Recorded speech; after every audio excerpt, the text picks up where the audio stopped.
Цета на оваа пресконференција е да ги повикаме граѓаните во петок на 5 јуни заедно да протестираме за правда и за слобода.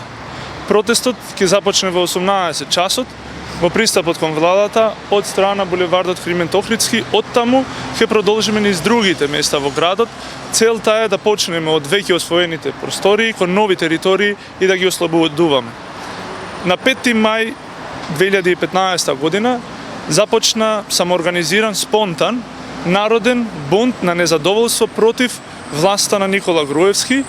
На тој ден исто така настрадаат голем број на наши сограѓани, а во бруталниот налет на полицијата настрадаа и невини студенти кои учеа во оваа читална која е денес позади нас.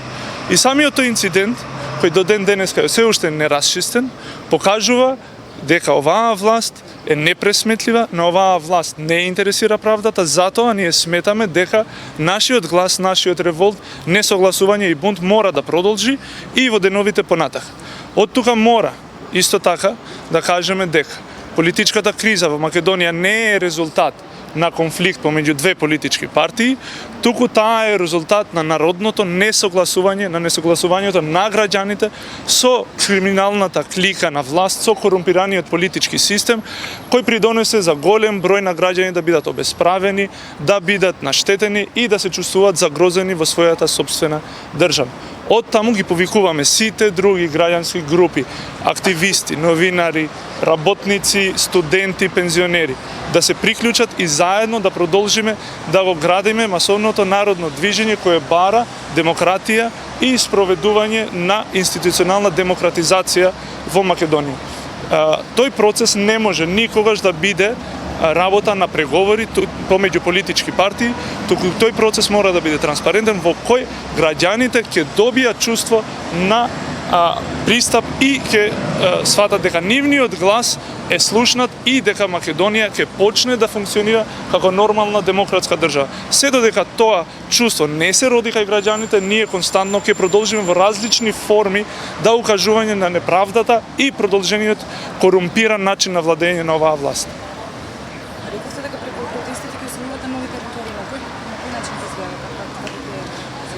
изведат? Протестите кои се одвиваа после отпочнувањето на тој помасовен бунт на 5 мај се одвиваа прилично од на дестинацијата од булеварот Климент Охридски до пред собранието на Република Македонија, а на 5 јули ќе дојдеме и до оваа читална, каде символично исто треба да укажеме на продолжението на неправедниот начин и неодговорноста со која владее сегашната влада.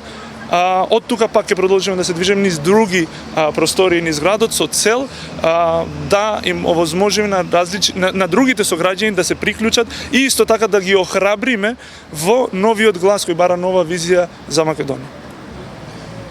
Може ли коментар малку во однос на тоа што беа осудени демонстрантите заради протестите на 5 тие се условно казнети, што мислите околу тоа? Доста од нашите пријатели кои учествуваа особено на протестот на 5 мај, некои од нив беа условно казнети, некои од нив беа парично казнети.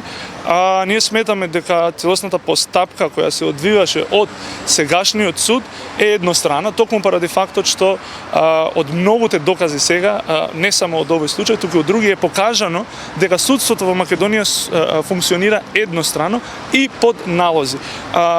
По такви услови на функционирање на судството во Македонија имаме апсолутно право да се сомневаме дека постапката не е водена правична и во иднина кога тој систем ќе се демократизира и ќе профункционира владењето на правото, сигурно ќе побараме ревизија на сите тие случаи и постапки.